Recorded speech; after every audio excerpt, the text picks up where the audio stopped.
Well, it's Friday, and you all know what that means. That means, once again, as you know, we have AEW Rampage with some interesting matches. We got, of course, we got the Cage of Agony in action. We got, of course, Satnam Singh, Toni Storm versus Alex Windsor, and, of course, the Bastard Pack versus Jay Lethal. And then we're going to find out who levels up on this latest episode of NXT Level Up. And then we cap up our episode with some news updates to tell you guys what's been going on in the world of pro wrestling, such as what events the promotions are thrown out, who's booked, what matches are set, and some developments that are happening in the world of pro wrestling that needs to be addressed. So, let's get ready for another episode of Deleted Wrestle Zone.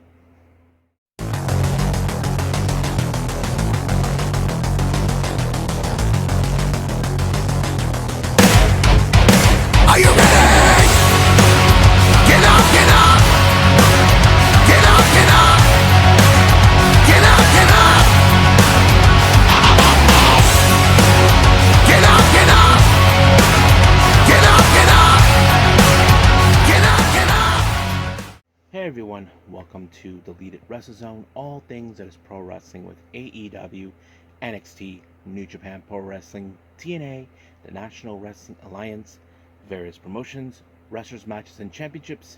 I am your host, Jay right here. So, if you are new to the channel, welcome. This is a channel where we do a lot of pro wrestling reviews, not only from here in the United States, but also in Japan, Mexico, Canada, Europe, the UK, anywhere in the world where pro wrestling is not as big, but it continues to grow. We also do discussion videos, talk about various topics such as the wrestlers themselves, the promotions, factions, storylines, whatever we want to talk about.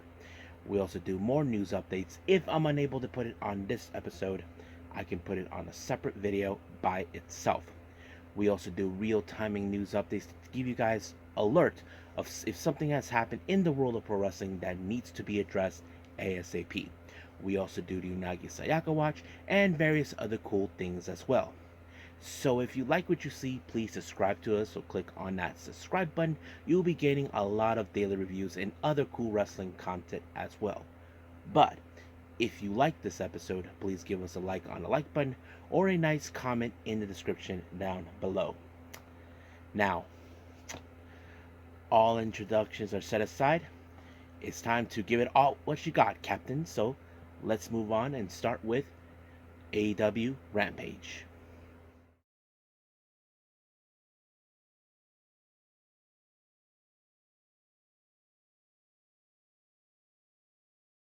Okay, AEW Rampage.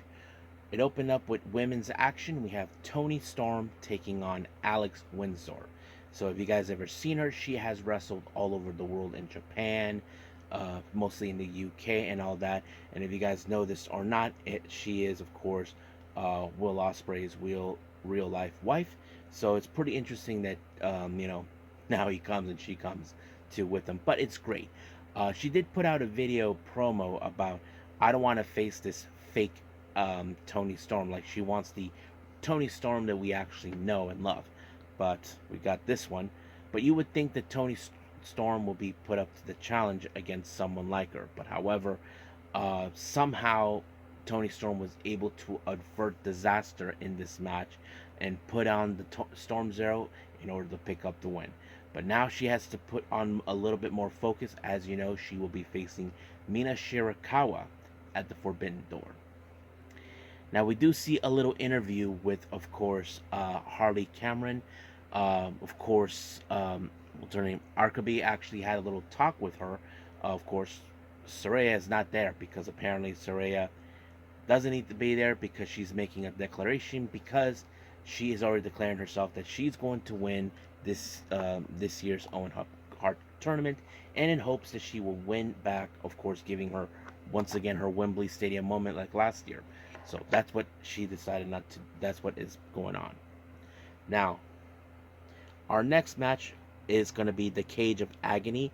Bishop Khan, Teo Leona, and Brian Cage taking on Solomon Tupo, Jay Malston, and Kevin Gutierrez. Now, don't know much about these guys, but you know for a fact when it comes to the Cage of Agony, well, it results and then getting squashed. Malser got really high up and calmed down, and of course, it was Bishop Khan who picked up the win for his team. But however, Tony Schiavone made a very good observation. Most likely, these guys could be the next team that could challenge for the unified world trios titles that currently the Bang Bang Gang has in their possession.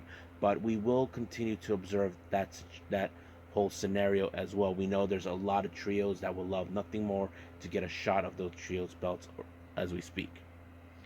Now our next match, we have Rocky Romero taking on Shota Umino. Yeah, so it's great to see him. As you know, those who know this or not, when I went to the LA show for AEW, I did not expect to see Shota Umino, but it was great to see him, in person. But see him again here in AEW, it feels just great. And of course, you may saw that he did the Mercedes Moné dance that she's been doing recently. Even Will Ospreay does it himself too.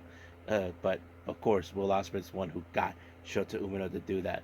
But nonetheless, it was a pretty good match. Not gonna lie, I mean, Shota Umino is someone we definitely would like to see more often in AEW, and not to mention he is Jon Moxley's protege, so that's said something. But it was, of course, Shota Umino first with the Blaze Blade, and then, of course, the Death Rider, and just like that, he picked up the win. Now, our next match, we have Satnam Singh versus Rosario Grillo. Well, you can say this match was a squash match because Satnam Singh put Grillo in a bear hug, and it kind of ended quick. Now, however, during the post-match, apparently, Jay Lethal made a bet an unsanctioned bet with Sanjay Dutt, claiming that he could beat the time limit that it took Satnam Singh to defeat Grillo. But he said, "Bring on the bastard." Well, a bastard it is, and that is, of course, Pac. So basically, you would think that, oh yeah, you called out the bastard, here comes a real bastard. That was interesting. But however, of course, Sanjay Dutt, who's a loudmouth creep, gets in the way, Satnam Singh too, but Singh, in fact, got his hand caught in the cookie jar. He was sent back. And then, of course, again, Sanjay Dutt doesn't continue to get in the way, but Pac took care of him. It was like, bye-bye. But it took only a brutalizer by Pac to put away, of course, Jay Lethal to pick up the win. So people should be aware, but he is most likely could be the fan favorite to win the Owen Hart Foundation Cup tournament. So we will pay attention to that. So he is one of the most likely people that could win in Wembley Stadium. Don't forget, he is British after all. That falls in his home field advantage. But we'll see until then. But for right now, let's move on with our next review, and that is, of course, NXT Level Up.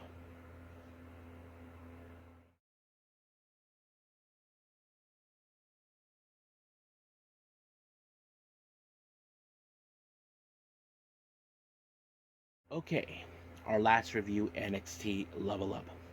It opened up with tag team action. We got the members of the D'Angelo family, Shanning Stax Lorenzo teaming up with the Consigliere, Luca Cristofino, along being towed with, of course, Andrea Rizzo.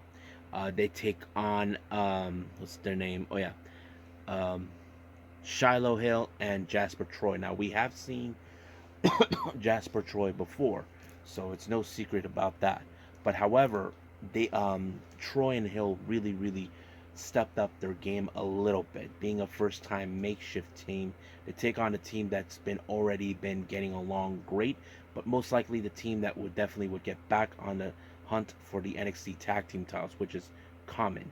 But towards the end of this match, it was Stax and Luca that picked up the win, where they applied a somewhat of what FTR does, like a shattered machine, onto Hill, and of course it was Stax that picked up the win by pinning Hill, and 1, 2, 3, it was over. Now, before our next match, our girl Kendall Gray, who conducts an interview, knows who she's facing, and that is, of course, Izzy Dane. Izzy Dane is a different type of athlete we have watched, and right now she's making a name for herself to show that rookies like Kendall Gray, of course, don't belong there. But however, Kendall Gray has grown significantly. We have seen her grown even when her tag partner was still there, Carly Bravo, who we seen her on Level Up, but currently she just made the jump towards, of course, um, to the NXT brand. But the surprising thing is, it was Kendall Gray that picked up the win when she applied the backslide, and it was over from there. But like the old saying goes, nobody likes a winner. So basically, the sore loser lost her temper. Izzy Dane decided to attack Gray, but out of nowhere, here comes Carly Bravo Carly Bright to, in fact, of course, to help her friend and tag partner to deal with Izzy Dame, and just like that, they took care of business. Now, our next match, we have Andre Chase taking on OTM's Lucian Price. Now, you would say, how would this rolled up? Simple. We know these guys have come across each other before, but this is a different setting. We have singles action in this moment, but Andre Chase really tried to put up the momentum as possible. But of course, Ridge Holland, who's been by his side, he almost could have cost the match, but Andre Chase managed to talk him out of it because he was dealing with, of course, what's his name, Bronco Lima, but it didn't do any well. But it was Andre Chase with a jump off the ring and landed on him. 1, 2, 3. It was over. So another win for Chase U. Now we're done with, of course, with all our reviews. Let's move on with news updates.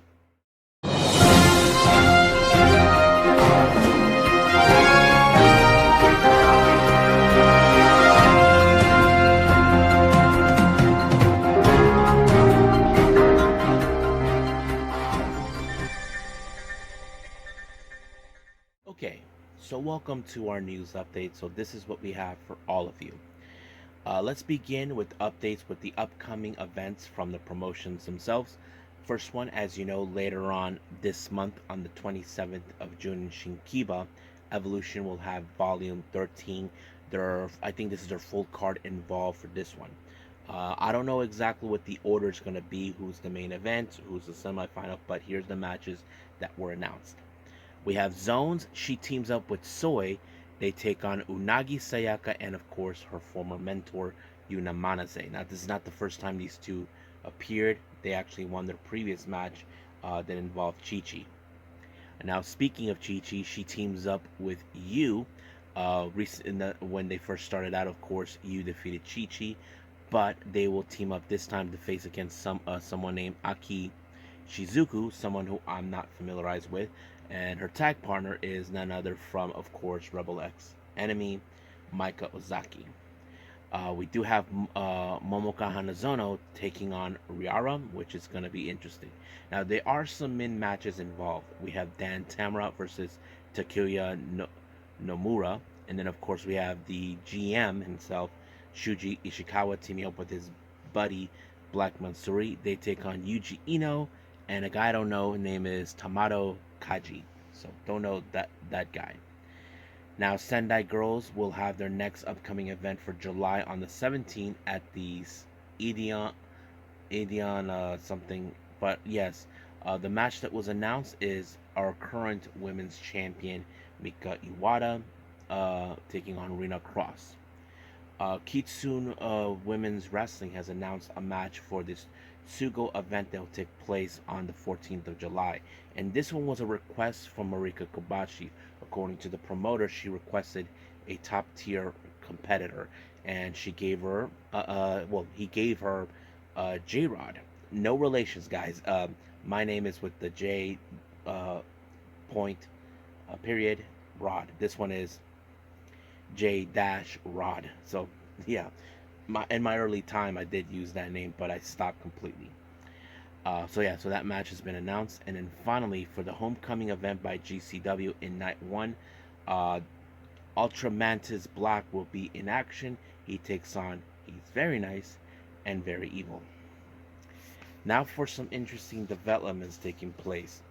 Fightful reports that, of course, as you know, I mentioned this in the last episode on the news updates, that Carmen Petrovic is very interested in wrestling with MARIGOLD. Sure, but we do know that there have been talks about having WWE talent making appearances at the bigger shows like Sumo Hall and all that. Bailey, on the other hand, has revealed that she is down to wrestle with MARIGOLD. So that's going to be interesting to see. We haven't heard anything just yet. Moose told Fightful Select that he would like to retire at the age of 45. Yeah, I mean, I get that. I mean, we did see Micah retired in a young state, and she was able to stay that way and healthy. Fightful Select reports that there is the WWE World Heavyweight title will be in a blue strap with the Clash of the Castle on the side plates. So that's interesting to see. Um, Sonny Gutierrez, if you guys know him, he was the translator for, of course, Stardom and now Mighty Gold. Certain people don't like him. They think he's a piece of garbage and all that. However, he gave a very interesting explanation involving about um, these tournaments for the belts where it's only for women. Now, according to him and what he says, why have a four-woman tournament for the Mighty Gold belts? Well, there is a precedent set by Rossi in 2020, in 2011, and in 2015. The World of Stardom tournaments were both 4-1 formats, and in 2022, the Women of Stardom title tournament was in four women. I remember that one. That was when, of course, um, Hoshiki, who retired, who was Tam Nakano's partner at the time. So it would make sense that right now time is in essence. Now we haven't heard anything about the Mighty Gold World Championship, aka the Red Belt. So we'll stick to that. Um, Unfortunately for this weekend, as you know, as we speak, Nanae Takahashi is out of action due to a sudden fever, but there were some certain changes in the card from what they revealed. So hopefully she recovers well. Fightful Select reports that there is, of course, plans to bring back Hangman Adam Page. Now we haven't seen him for quite a while, but um, this is going to be interesting to see. Now, Azuki, as you know, she and Kokuma are one of the most fantastic tag teams that we watch. She just mentioned that she would like to have a match with Best Friends, not Orange Cassidy and all those guys. Best Friends in Japan, which is Arisa Nakajima and Tsukasa Fujimoto. Now, something interesting has been occurring. As you know, Natalya has not, how do I say, it's still in talks with WWE due to her contract, and this is what the Wrestling Observer had to say. Natalya is still in contract talks of this week. She also is working on multiple outside projects, making sure they're all in line with her.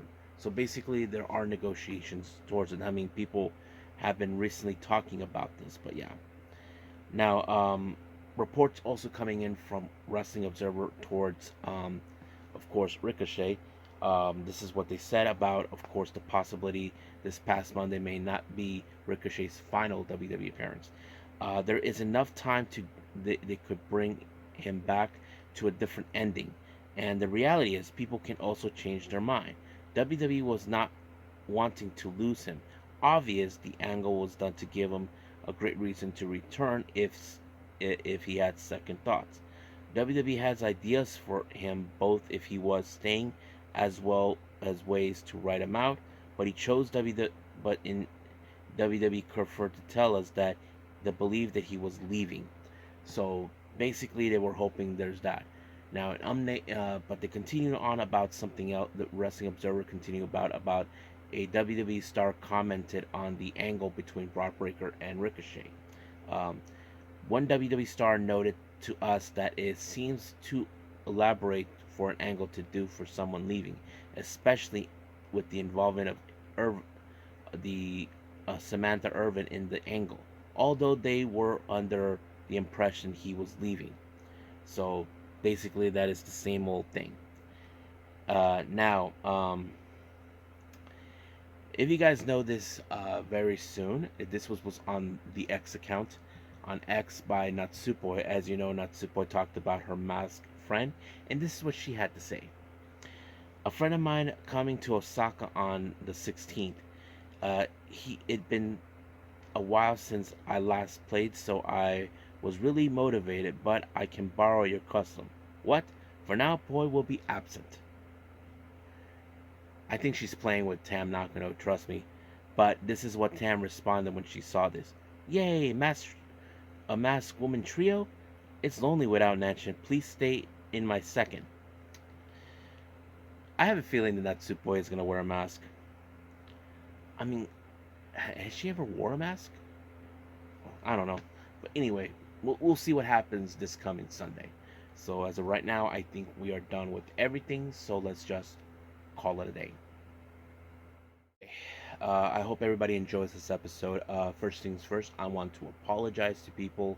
Um, as you know, I did not have the right timing when it came to do another review. I was thinking about doing TNA's against all odds, but however, due to the circumstances in my personal life, it was impossible. But for the next episode, I will intend to review TNA's against a lot in Chicago. I'm looking forward to that. So we'll see what happens from here on out. So TNA is a priority. I just recently saw that Choco Pro had another show that was doing, and then of course we have Collision. So we will see. But as we speak, we have MARIGOLD and Stardom with their latest events. So we'll see what happens until then. But as of right now, we'll just end things like this.